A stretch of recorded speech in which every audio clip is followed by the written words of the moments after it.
Hello, dear friends. You understand that Zelenskyy's attack on the anti-corruption agencies has not stopped.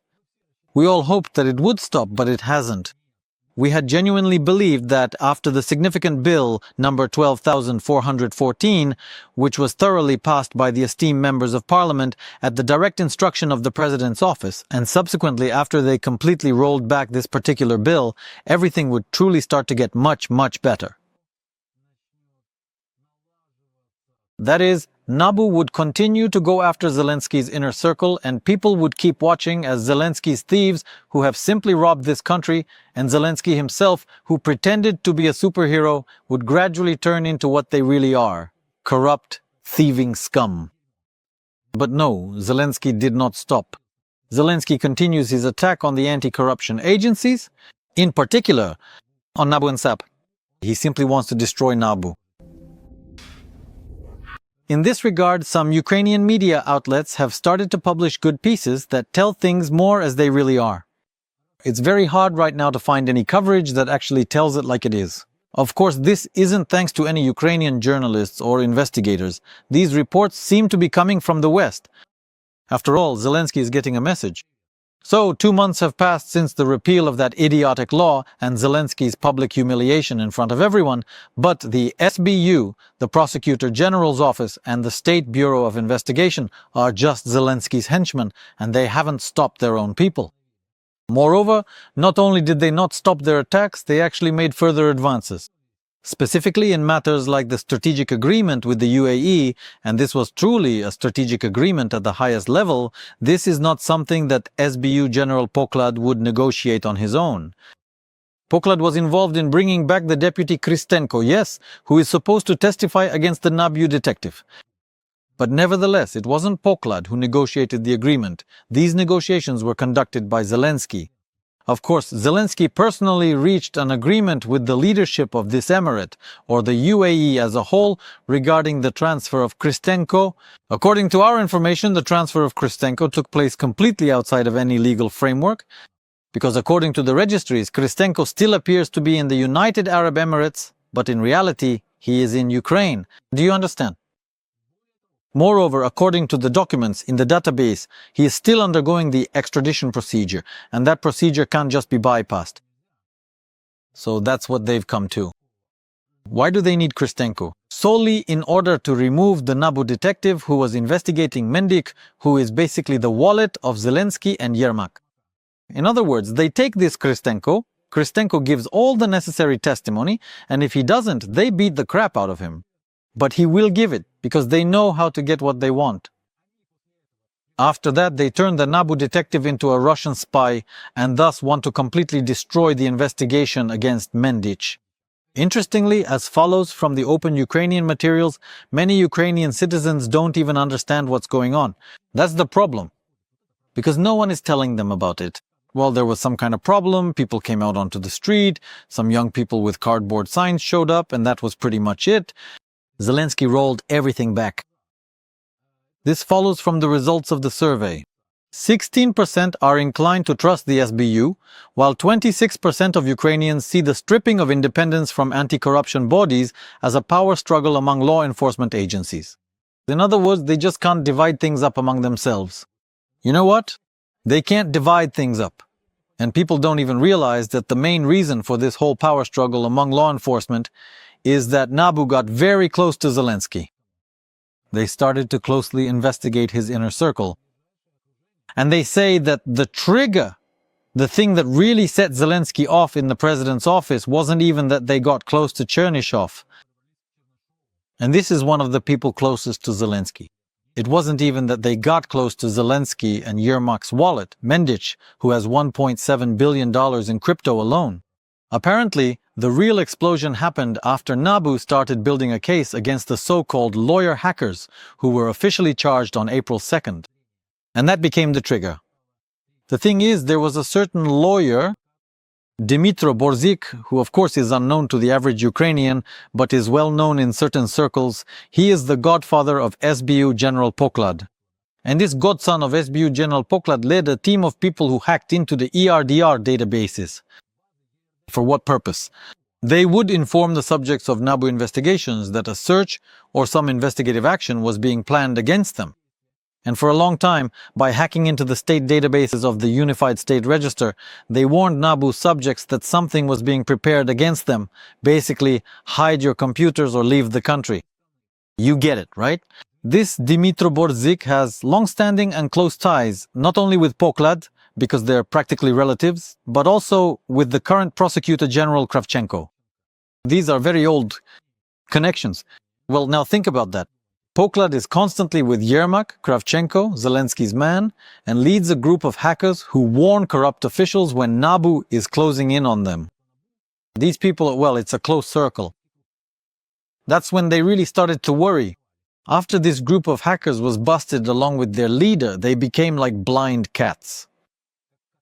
Blind kittens. They didn't know who NABU was closing in on, whose place was about to be searched, who was about to be wiretapped, or what covert actions were being prepared, and so on. And that's what really made them anxious. When I say them, you need to understand this clearly. Zelenskiy and Yermak are the top two corrupt officials. That's why the President's office gave orders to the SBU. The same SBU, the Prosecutor General's office, and the State Bureau of Investigation were told to open cases against NABU detectives themselves to stop them. And when cases started being brought against Zelenskyy's inner circle, again that's Chernyshov and Mindich, they just sped things up. Already on June 16th, a new Prosecutor General was appointed, Ruslan Kravchenko, who is absolutely loyal and replaces the equally loyal Kostin. But Kostin wasn't ready to cross all the lines, understanding that after this whole gang is covered up, he might get hit too. According to reports, Kravchenko doesn't have such restraining factors. He is ready, literally ready for anything. At the same time, it's important to understand clearly, and now some media outlets have started to write about this. There is no so-called Mindich group, there is no so-called Chernyshov group. There are people who commit crimes on the orders of Zelenskiy and Yermak. Because without Zelenskiy and Yermak, they wouldn't be able to do anything on their own. Here, they're even being compared to Kravchenko.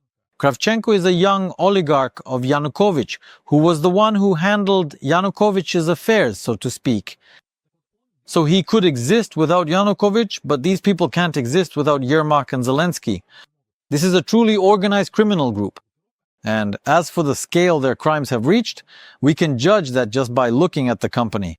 Firepoint, with Mindich's involvement, which has long been talked about, received both state and foreign funding. What kind exactly?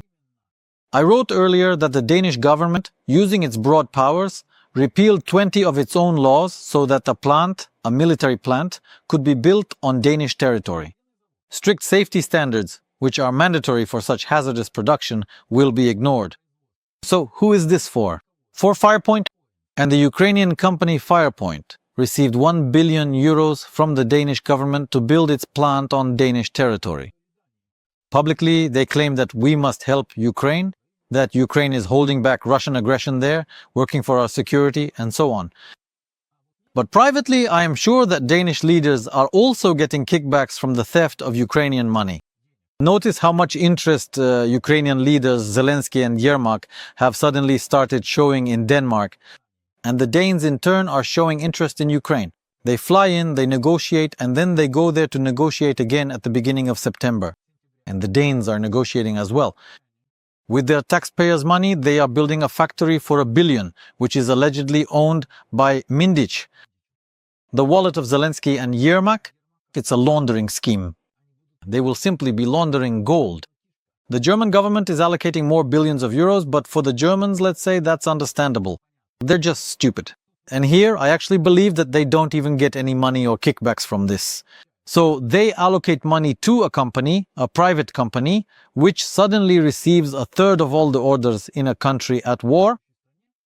For drones, can you imagine bypassing the state company? Not Antonov, not the state company gets it, but specifically this Firepoint, which suddenly flourishes very quickly, literally within a year.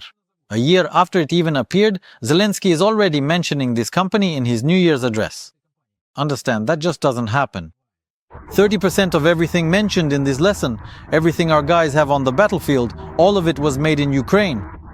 In fact, all Danish aid to Ukraine, amounting to 1.4 billion euros, is money that this private company Firepoint received in 2024 to 2025. Let's talk about the top managers of this company. The director of this company was known as a person who finds locations for shooting commercials. And the second director there, yes, she was involved in making furniture out of concrete, for example. In other words, these are figureheads, just chairpersons here. The real beneficiary is Mindich, and through him, Zelenskiy and Yermak. A colossal white-collar laundering operation that will continue to bring in huge amounts of money, billions of dollars, even after the war ends, and all of it legal. This company will simply keep getting contracts. Some scoundrels are using Danish taxpayers' money to build, in essence, a conversion center for themselves. Meanwhile, the foolish Germans allocate funds for this, and all the money ends up with Zelenskyy's inner circle and Zelenskyy himself. And so NABU starts investigating this company, and a lot of questions arise. It turns out that money is being stolen there, and the drones possibly are being delivered in only 10% of the quantities that are ordered. In other words, they exist on paper, but in reality, they don't. Of course, this is where you have to step in. It's clear that such a business needs to be protected. And on July 21st, the SBU raids the NABU detectives. This is against Ruslan Magomed Rasulov and Viktor Gusarov. They are accused of collaborating with Russia. With searches conducted without court orders, they are beaten with the use of physical force. And already on July 22nd, they shout, "Look, these are all Russian agents." And they submit a draft law, by the way. One of its primary and most significant initiators was indeed that very same Dmitro Borzik, who skillfully led the specialized team of highly proficient hackers that successfully broke into the secure system, where you can clearly see and monitor precisely when NABU is actively preparing a search warrant or when a specific individual is imminently about to be wiretapped. Do you fully comprehend this situation? That same evening, Zelenskyy signs this law, which is supposedly so important for the country, and then Malyuk and Kravchenko, the prosecutor general, explain why they need so much power and so on, and why the anti-corruption bloc needs to be destroyed. On July 31st, Zelenskyy backtracks, having been rattled by the reaction, primarily the reaction from the West, because he wasn't even afraid of the people who took to the streets. But when the West was outraged by this attempt to destroy the anti-corruption agencies, the threat of cutting off financial flows from the West became very real. The West said, "We won't send any more money. Hello, we're about to put everything on hold. That hurts." That's why they backed down. But the attacks continued. We thought that was it.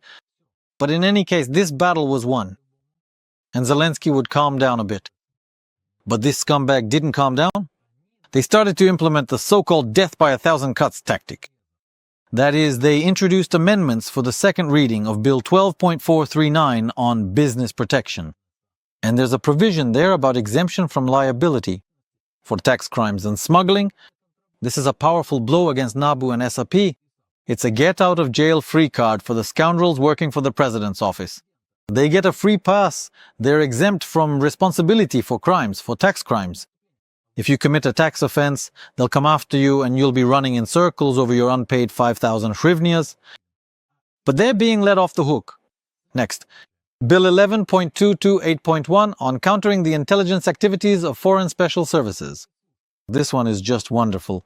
Exemption from liability for individuals who conducted counterintelligence activities, even if those activities harmed the work of law enforcement agencies. Do you get it? This is complete immunity for all the SBU officers.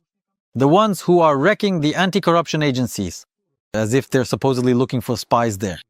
You get it, right? The SBU and the Prosecutor General's office are protecting their own because after Artem Shilo and Ilya Viktor, NABU set its sights on the deputy head of the main directorate for counterintelligence support of critical infrastructure and combating financial terrorism of the SBU's Department for National Security Protection, Sukarad, and the head of the department within this directorate, Dudari. They are suspected of passing information to Kolomoisky's lawyers in the Ukhnafta case through the Bankova fixer and Yeki Metz. They were suspended from their official duties, and this infuriated Malyuk. In addition, he was also furious that they went after someone from his inner circle, General Serhiy Duka. He is the first deputy head of the Department of Protection, of National State Security. Kravchenko was being prepared for the position of SBU general, but after it became clear that NABU had enough material to hold him accountable, he was sent to hide in Dubai for a month and he laid low there. And when he returned, Kristenko, that very same deputy, came back with him. The SBU of course latched onto NABU because they started exposing them, the top-level corrupt officials. That's why they're striking back.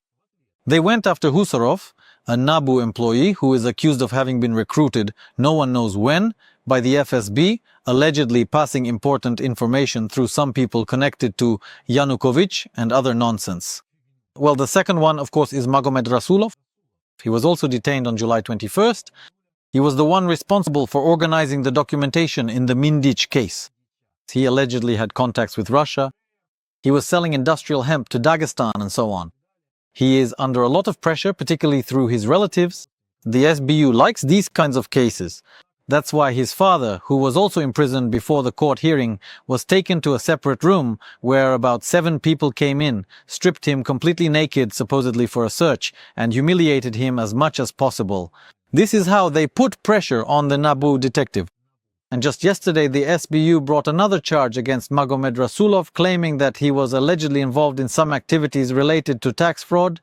But what's interesting is that this accusation is based on Magomed Rasulov's correspondence with a certain individual.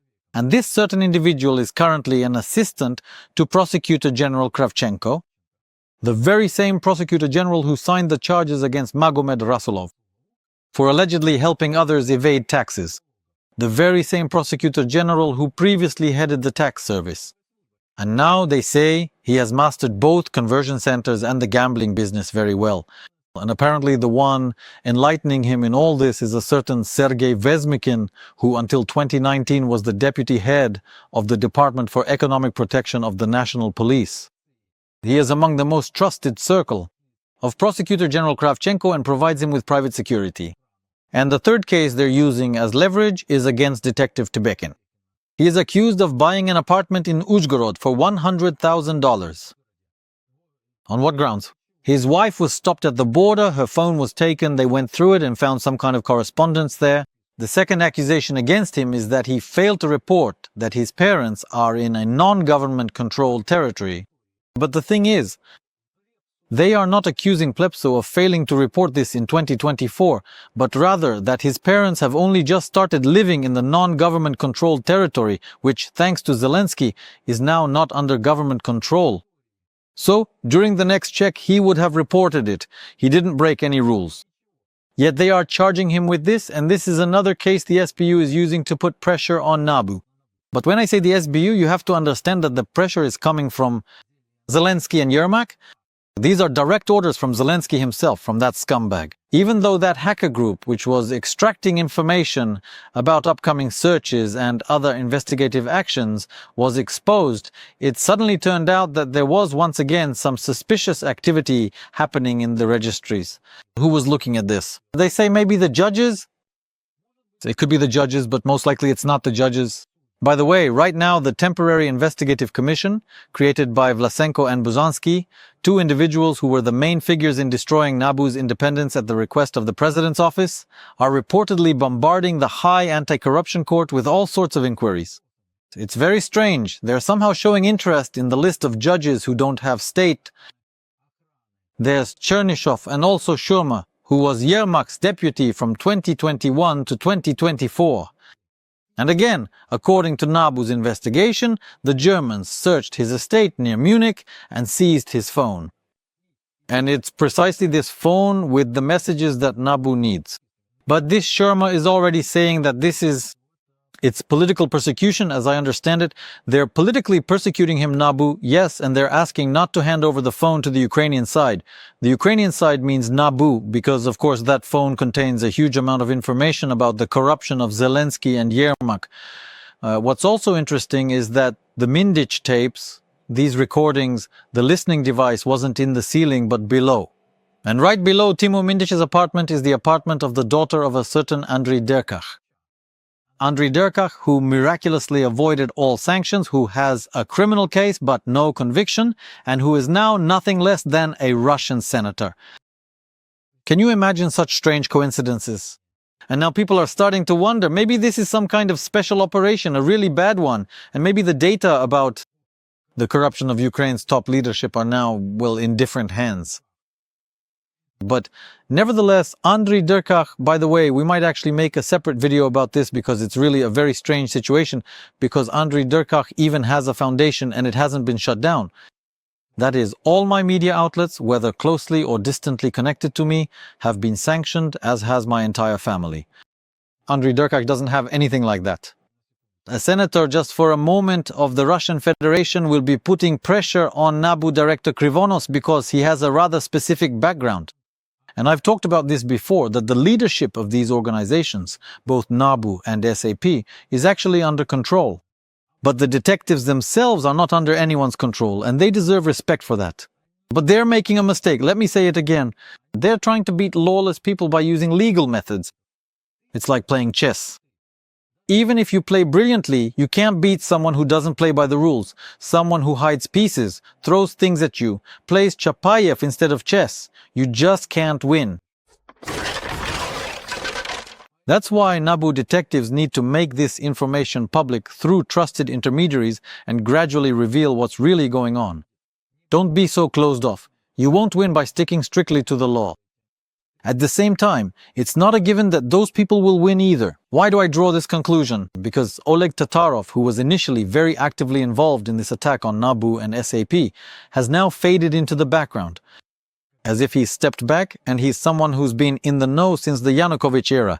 It's possible that Oleg Tatarov understands that there's no way to win here, and that in any case both Zelensky and Yermak will have to bear responsibility, and then what will happen to Tatarov himself?